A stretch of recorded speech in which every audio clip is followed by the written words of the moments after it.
विज्ञापन व न्यूज हेतु संपर्क करें। बदलापुर थाना सुजानगढ़ के अंतर्गत एक गांव में लोग रहते हैं और वहां के रहने वाले हैं।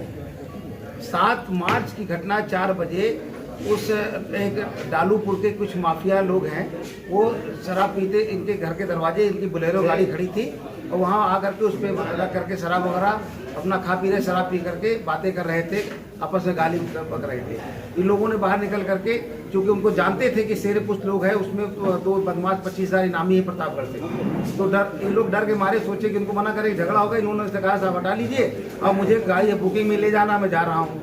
तो ये गाड़ी वहाँ से हटा करके जब जाने लगे, दूसरे खड़ी करने लगे, तो उन लोगों ने गाली गलौज दिया और तो मोहल्ले के लोग अगर समझाए, लेकिन फिर वो लोग धमकी देके चले गए। एक थोड़ी देर बाद, 1-1.5 घंटे बाद जब आते हैं तो इनके घर के अंदर पूरी तैयारी से कई लोग असलहा लेकर के और धारदार हथियार लेकर के, बेलचा और रॉड, ये सारी चीज़ अब हाथों में सबके थे लेकर के आए। और इनका जब कुछ लोगों ने बताया तो लोग घर के अंदर कैद हो गए, इन्होंने दशा की है और घुस करके। और सबसे पहले ये मृतक के बेटे बैठे हुए हैं सरफराज, तो इनके पिताजी आगे मिले। सबसे पहले एक लड़का सुजीत सिंह ने उन पर फायर किया, इत्तेफाक से फायर वो बच गए। उसके बाद लोगों ने सरिया और धारदार हथियार से उनको मारा पीटा, इतना मारा कि वो मर गए।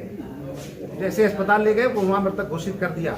उनको बचाने के लिए उनकी भाभी ये पहुंची तो उनके ऊपर लेट गई, तो इनके ऊपर इस कदर से राड मारा कि लगे हुए हैं। ये उनकी बीवी है, मृतक की बीवी, इनको मारा। वसूली करते हैं, बदमाशी करते हैं, इसी तरीके से दलाली करते हैं, सब काम करते हैं। क्या नाम है? उसमें जो है, एक है सनी सिंह है और दूसरे तूफानी सिंह है, तीसरे रजनीश सिंह है, चौथे सुजीत सिंह है। जिसमें से तूफानी सिंह और सुजीत सिंह प्रतापगढ़ जिले के 25,000 के इनामी बदमाश भी हैं और बेखौफ होकर के वो अपने कस्बे में रहते हैं और दबंग नहीं करते हैं। और पुलिस के नाक के नीचे सारा कुछ होता है और पुलिस तमाशा देखती रहती है। इन लोगों ने इसका कंप्लेन अपने स्थानीय थाने में या चौकी में दी, वहाँ पुलिस ने कार्रवाई की कि नहीं की? नहीं, जब ये बड़ी घटना घटी कि एक मर्डर हो गया और इतने लोग मारे गए, नाक तोड़ दिया, आँख फोड़ दिया, तो पुलिस आई वहाँ पर, तो वो लोग तो वारदात करके चले गए। फिर बाद में वो तमाम स्थानीय लोग इकट्ठा हुए, उन लोगों ने आवाज़ लगाई, इनके लिए तमाम सभी जाति धर्म समुदाय के लोग आए और ये अन्याय के खिलाफ उन लोगों ने वहाँ पर आवाज़ लगाई। तो उसके बाद शासन प्रशासन के लोग आए, आकर के इनसे वादा किया कि भाई ठीक है, आप मिट्टी को दफन करिए और हम शासन से आपको पूरा न्याय दिलाने का काम करेंगे। उन पर कार्रवाई होगी, उनको सज़ा मिलेगी और उनके जितने भी कृत्य उसके अनुसार उनको सज़ा मिलेगी।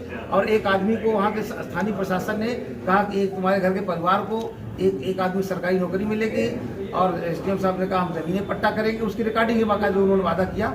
और आर्थिक मदद के लिए मुख्यमंत्री जी से मैं लिखूंगा चिट्ठी और बात करूंगा।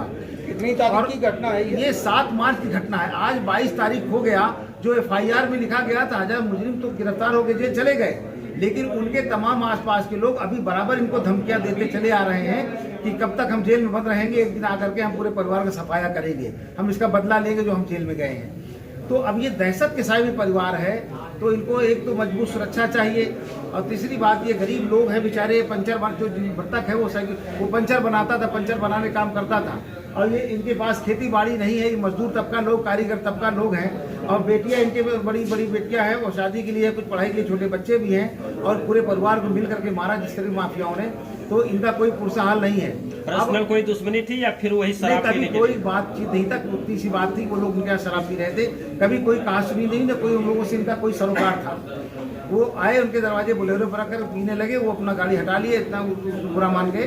इस चक्कर में इतनी इस बात को लेकर के उन्होंने इतनी बड़ा घटना को अंजाम देने का काम क्या कुछ कहना चाह रहे हैं हमारे चैनल के माध्यम से उत्तर प्रदेश सरकार से?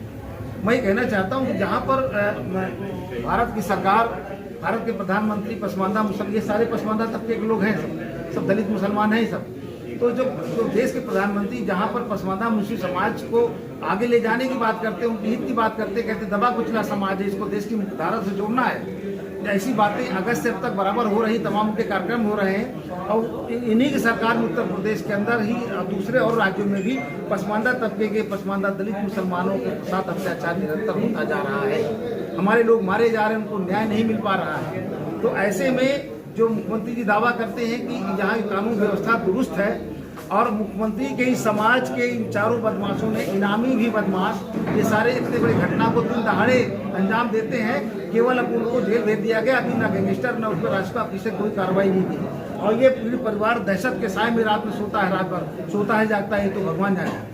ऐसे में ये बहुत परेशान है। मैं मुख्यमंत्री जी से आग्रह करना चाहता हूँ, आज ये लोग मुख्यमंत्री जी से मिलने भी आए थे कि मुख्यमंत्री से मिल करके हम अपनी व्यथा कहेंगे, तो मुख्यमंत्री जी इत्तेफाक से आज वो मिले नहीं, बुधवार को मिलते, आज नहीं मिले।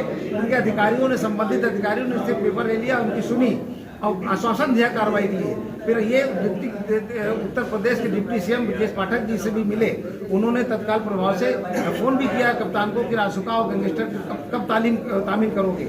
तो ऐसी चीज़ें इनके यहाँ आने के बाद इनको थोड़ा आश्वासन मिला कि मुख्यमंत्री जी से मिल करके हम उनको अपनी बात कह के, शायद हमको, चूँकि वहाँ स्थानीय पुलिस से उनको दहशत और किसी तरह न्याय की उम्मीद नहीं है। वो शेरे पुष्ट लोग हैं, वो जांच को प्रभावित भी करेंगे, धनबल से प्रभावित करेंगे और सिफारिश भी करेंगे।